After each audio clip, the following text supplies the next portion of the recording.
Originalism. It's a word that sounds principled, neutral, even academic. But strip away the veneer, and what you'll find is nothing more than a political weapon, a tool of straight white Christian patriarchy masquerading as impartial legal analysis. It's not about justice, it's about power. It's about freezing society in a moment of time when only a privileged few had rights. To understand how originalism operates, we have to look to its roots. More importantly, to the Enlightenment principles that originalists claim to revere but consistently betray.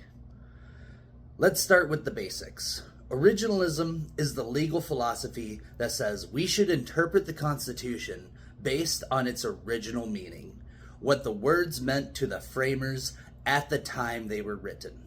On paper, it sounds reasonable, but here's the catch. The framers lived in a world where slavery was legal, women were property, and native nations were treated as obstacles to be removed. Their vision of justice wasn't universal. It was deeply hierarchical. And yet originalists ask us to freeze our understanding of rights and liberties in that deeply unequal world. Why? Because it serves the interests of those who already hold power. When you dig into originalism, it becomes clear that it's not about upholding the Constitution. It's about weaponizing it. The irony here is that the Constitution itself was a product of the Enlightenment, an era defined by its radical embrace of reason, progress, and universal human dignity. The framers weren't gods, and they certainly weren't perfect. But they embedded into the Constitution a set of principles meant to evolve alongside society. That's the genius of the document. It's not a blueprint for tyranny. It's a framework for progress. Think about this. The framers included in the Ninth Amendment explicitly stating that the rights enumerated in the Constitution aren't exhaustive. They wrote the preamble, which speaks of creating a more perfect union. These aren't the words of men who wanted their 18th century worldview to chain future generations. It's called the American experiment for a reason. They were Enlightenment thinkers who understood that progress was the point. But originalism? It turns the Enlightenment on its head.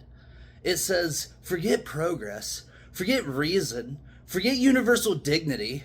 Let's lock society into the prejudices and blind spots of the past. And it does so selectively.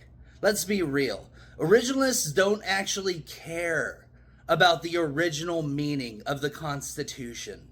If they did, they'd be forced to confront some uncomfortable truths. For example, the Second Amendment's well-regulated militia wasn't about individual gun rights.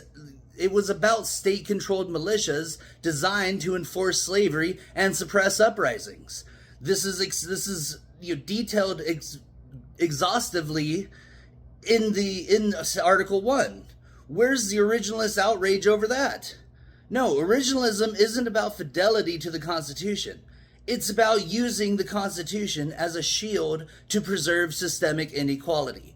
Whether it's denying reproductive rights, rolling back LGBTQ protections, or gutting affirmative action, it's the legal equivalent of nostalgia for the good old days. Days that weren't good for most of us. Here's the thing.